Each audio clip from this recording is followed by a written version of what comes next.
This poor guy, on Easter Sunday, it hit a pole in the parking lot.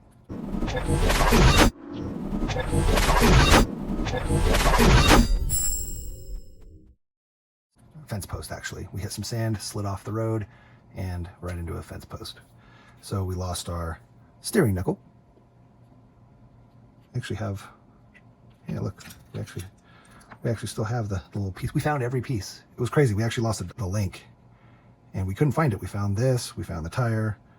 We just couldn't find this. It took us like an hour. We kept going back and back. We eventually found it. It was like out in the middle of the parking lot, which is crazy because all this was in the grass.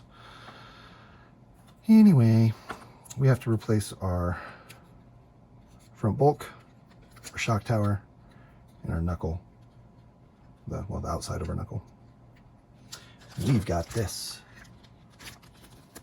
Eagle's View aerial. Look at how hot this stuff is. This is sexy.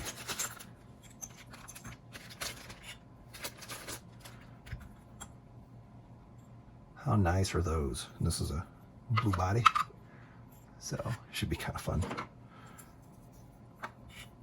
We're gonna throw those on there. I don't even know why I have this stuff here. I think that was gonna be if we didn't get these. Oh wait, we got more. Hub set, hub and spindle. Oh wait, that's for something else. That's for something else. There we go. Hot racing aluminum. Bulkhead. Let's go. What are these? Some extra shocks, screw sets. Oh yeah, this is going on our Omni. We have the prototype Omni chassis from HackFab, and we're going to convert our oval track that never gets ran into the Omni chassis, make a on-road touring type car. So we got that for that. Okay, so we got our broken car, our new parts that need to go on it. Let's get at it.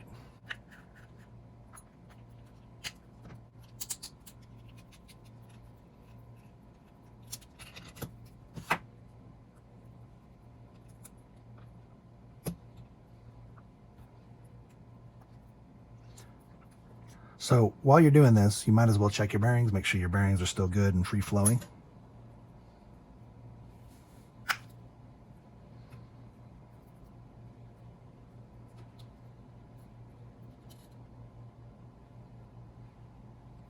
They feel nice.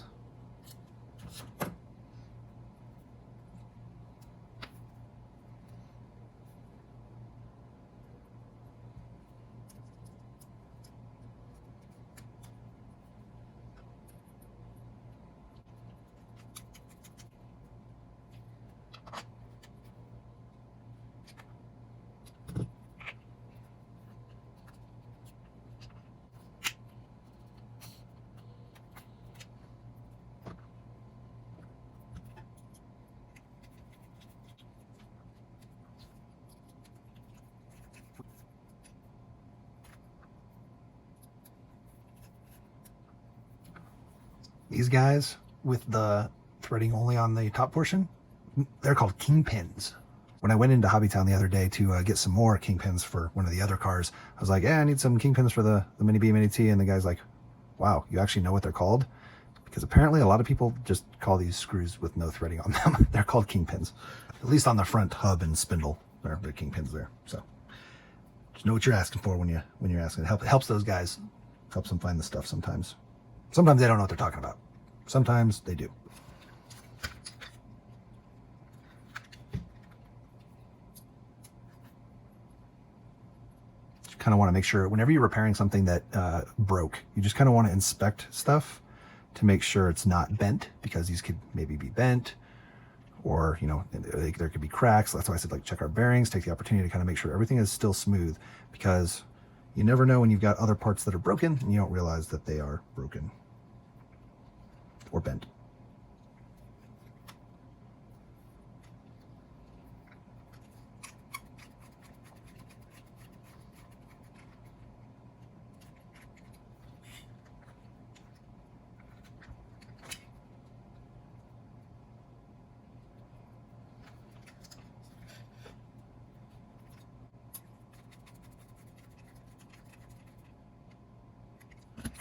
Remember, never over tighten.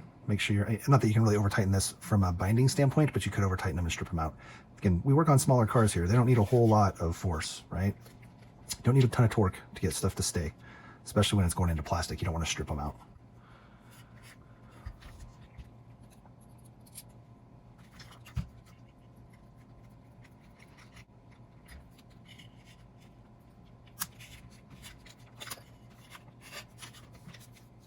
Okay, now we do the bulkhead.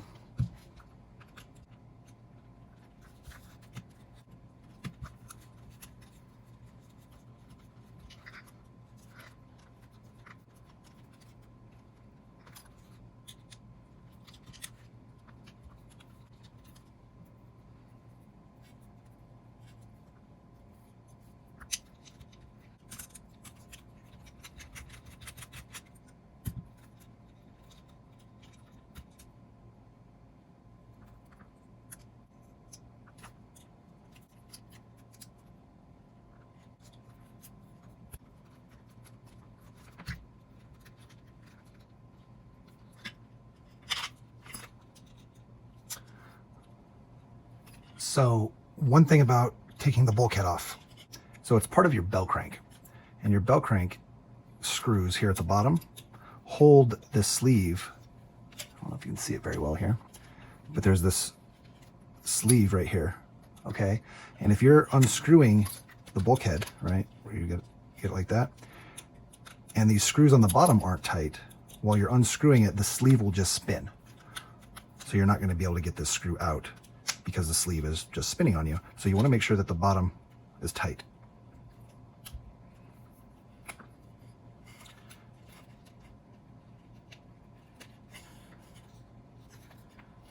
Man, we're kind of all messed up in here, huh?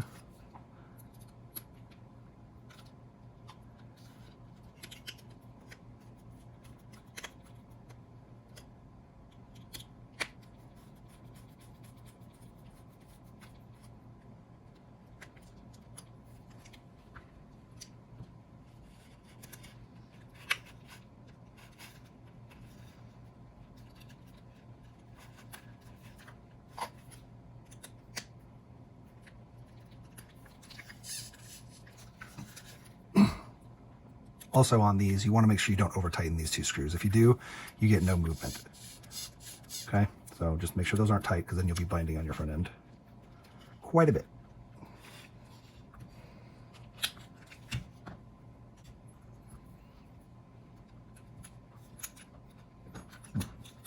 The broken part.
So also when you're tightening down your shocks, you want to make sure you don't over tighten, and because they'll bind essentially.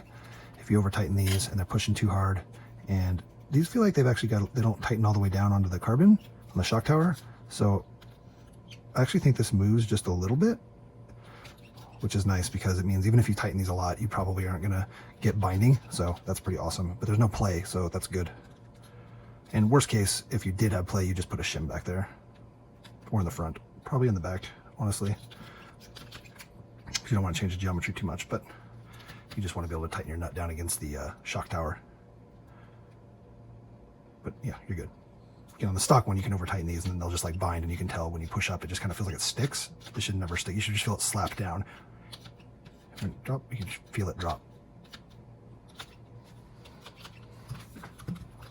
All right, onto the rear. Looks like this screw, wherever it went, broke inside of our wing at some point. We never noticed that. And this screw is bent real bad. You can see it as I unscrew, just like shaking.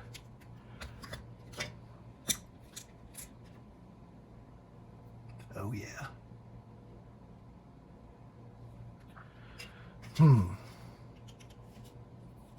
Bummer. We'll have to figure out how to get that out.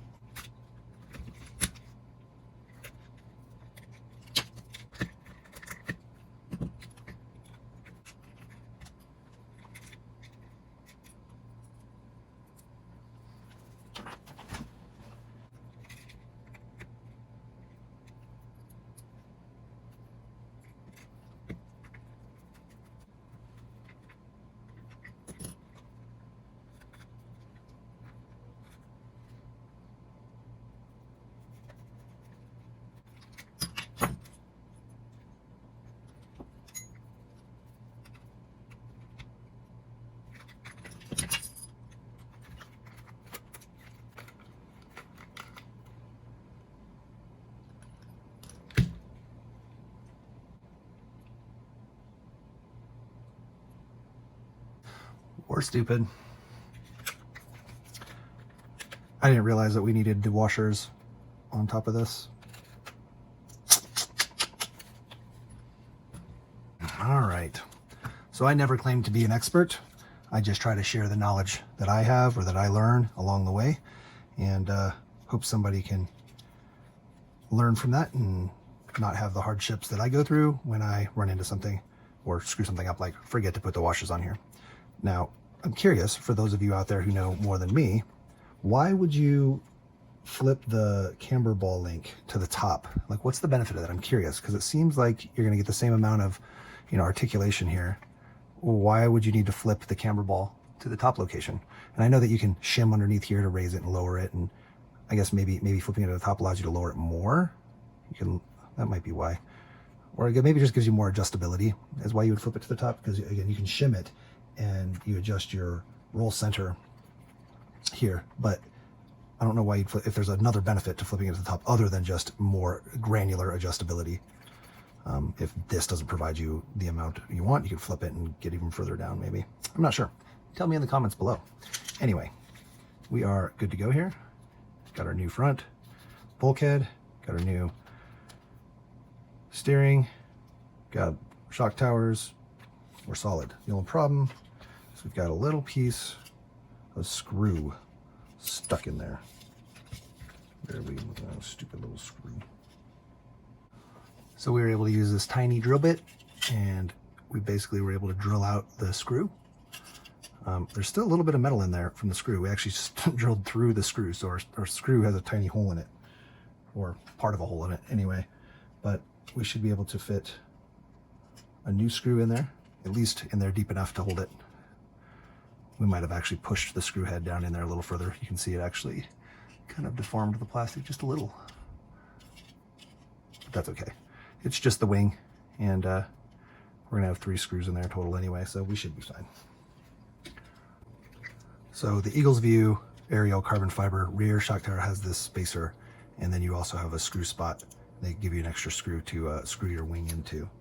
So you actually want to make sure you go ahead and get this thing completely aligned.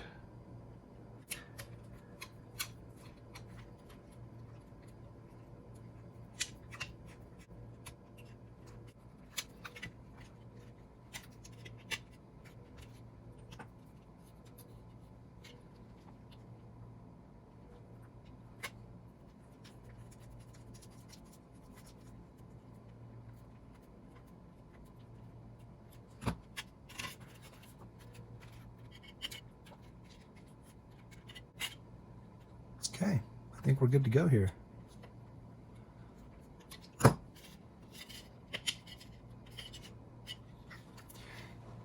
Huge thanks to Eagles View Aerial for getting these out to us.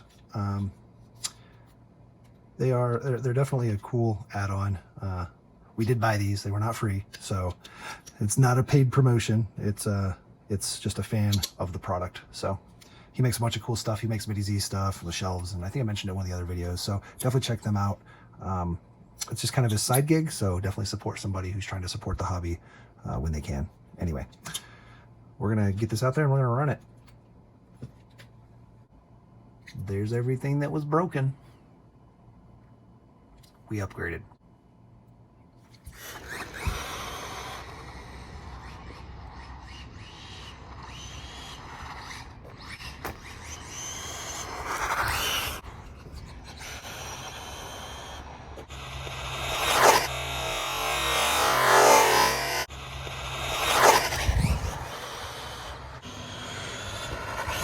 Oh shit! Oh my god! Under somebody's car, it's probably. Where did it go? Oh, here we are. Dude,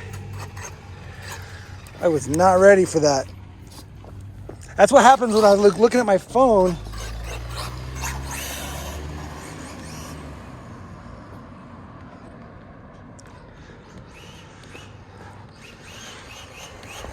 I am so scared to try to keep my camera on it because I'm like, I don't know. Just knowing that I'm filming, I'm like,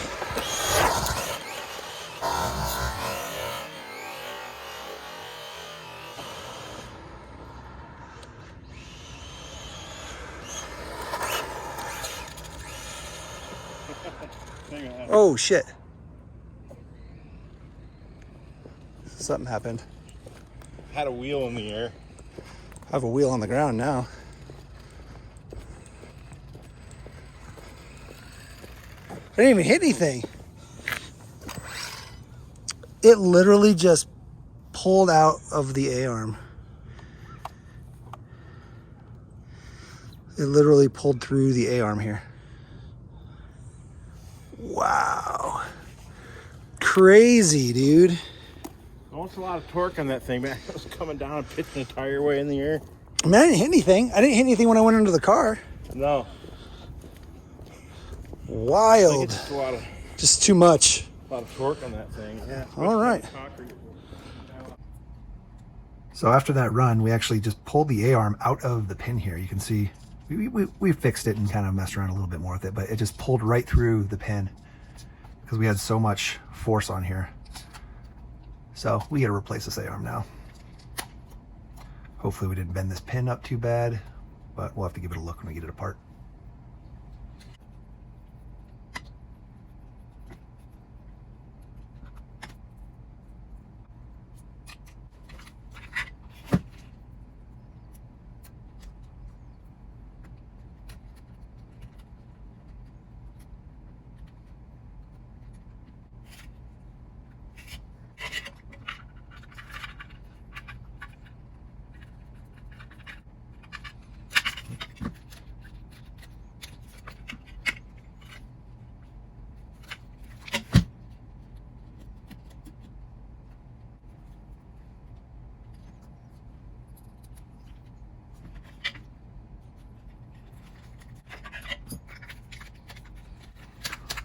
All better.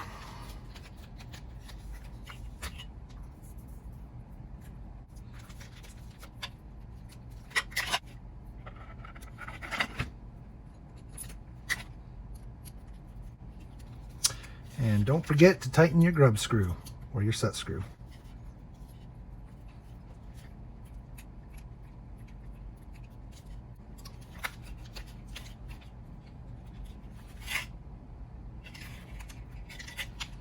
She's good to go. Now we can go break her again. Just don't break the expensive parts.